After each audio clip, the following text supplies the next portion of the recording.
is guys, Sam here, and I am back after a very long time. Finally, today we are watching the official overview trailer of Piggy Intercity. So without further ado, let's get into it. Welcome to the official deep dive into Piggy Intercity. For those of you who are unaware, Piggy Intercity is a multiplayer open-world RPG on Roblox. Okay, but it is voiceover. so much more than that. This game is so ambitious and gigantic, in fact, that it would be impossible to cover every aspect of it in full detail in this video. Also, for those seeking a quicker overview of what this game has to offer, check out the official trailer. A link is provided in the description below. With that being said, there's so much ground to cover, so let's get straight into it. Piggy Intercity is, at its core, a choice-driven open-world role-playing adventure game. It takes place 10 years after an infection breaks out in Avalia, which is a continent inhabited by anthropomorphic animals. This infection mutates those animals who are exposed to it into monsters. The game focuses on all kinds of different communities thriving through a post-apocalypse, each with their own ideas about how to deal with it, and more importantly, how to live through it. From the Valkyrie, a military organization working to restore peace to the lands through its might, to the Liberators, a group of survivors taking advantage of the infection in order to begin a revolution, there are many factions that you will encounter in your travels across Avalia. Okay. If you've played the original Piggy game, there will be lots of story elements, characters, and references to the original game that will carry over into Intercity. Yeah! On the other hand, if you've never played Piggy before, don't worry. The game is designed in such a way that anyone can join in and follow the story along without missing out on any important narrative details. You will play as a brand new character you create and play through a story tailored to your decisions. Not wait for that. Our biggest goal and challenge with Intercity was to create a game that focused heavily on player freedom. We wanted the player to feel fully immersed in this world as much as possible. We'll get into more specific details throughout this presentation in regards to immersion and player agency, but what better way is there to show player freedom than to demonstrate choices? Choices are everywhere in Piggy Intercity. From creating your character to interacting with NPCs, nearly every choice you make will shape your gameplay and narrative experience. For example, the decisions you are faced with will affect your relationships and reputation with other characters.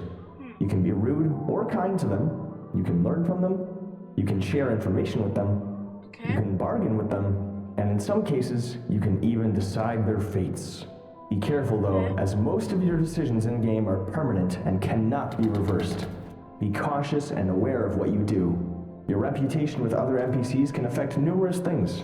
For instance, if your reputation around town is really low, the local shopkeeper may increase prices for you, forcing you to spend more at their shop. Your reputation could also affect an NPC's trust in you.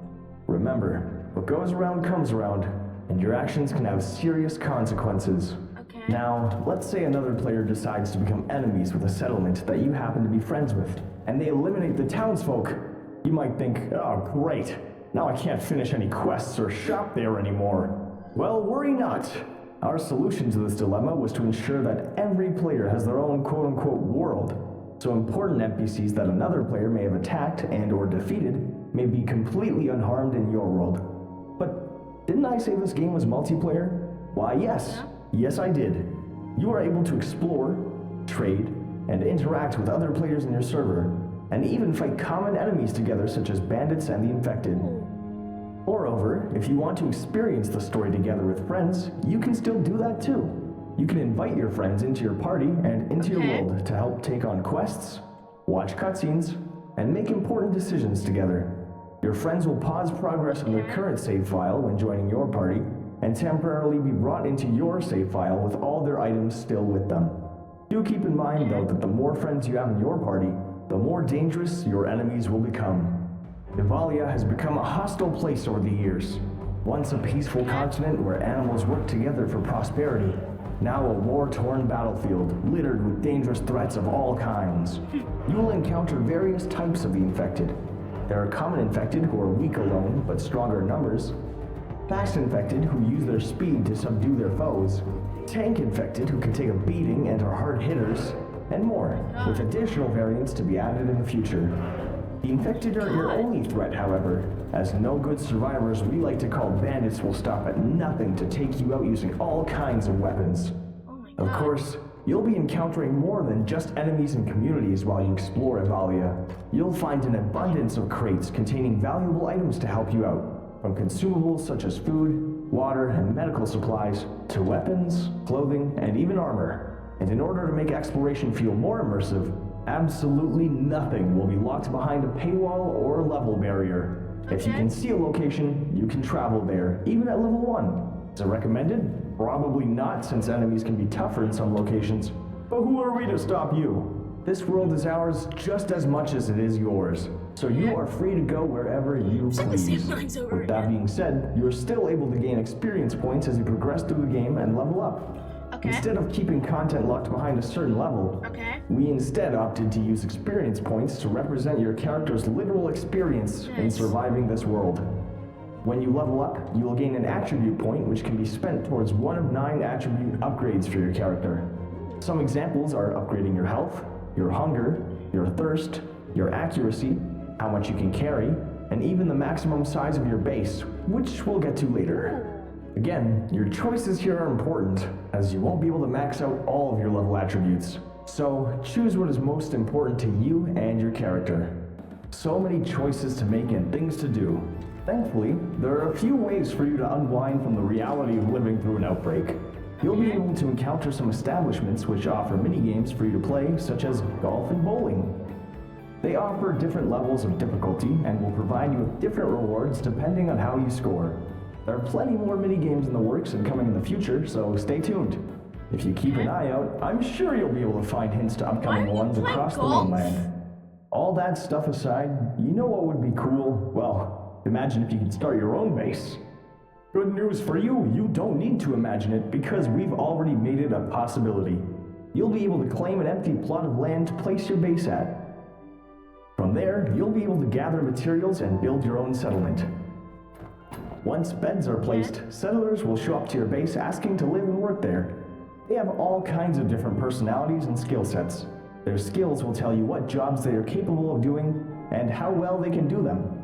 These jobs make your playthrough easier, as settlers can tend to a farm to get you food, they can work a well to get you fresh water, they can go mining, they can go logging, and others can cook, making delicious stews using whatever ingredients you give them. Be sure to place their appropriate workbench in order for them to do their tasks. There will also be more jobs added in the future to help with some additional tasks, so keep an eye out for those. Well, that covers a lot of content, doesn't it? It does. There are still so many more details about this project that we would love to share, but we would prefer for you to discover those things for yourselves as you explore our game. Which begs the question, when can you play the game? Well, unfortunately, we're going to have to move the release date of Piggy Intercity back from March of 2026 to March of 2027. Just kidding. We do have to move it back, but our new release date will be April 25th, 2026. I know this is disappointing news to you, and it's disappointing to us as well. We've been working on this for years, and we want more than anything to be able to release it to you all to experience it. So why are we delaying it? Well, it's all Gene's fault. Just kidding, we're still doing rigorous testing on the game and encountering lots of bugs such as this one. We want the gameplay experience to be as smooth and as bug-free as possible.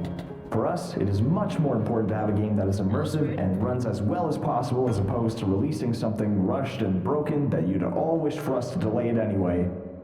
We are committed to making this experience feel as fantastic as possible, and by releasing it under these conditions, we'd be going against that. You guys deserve the best, and we will work to give you the best. And also, Gene forced us to delay it. We are so excited for you all to experience what we've given our all over the years.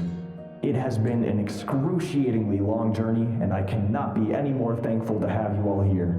Whether you are just joining us for the first time or have been here for years, thank you all so much, and we genuinely cannot wait to see you all in Intercity. Until next time.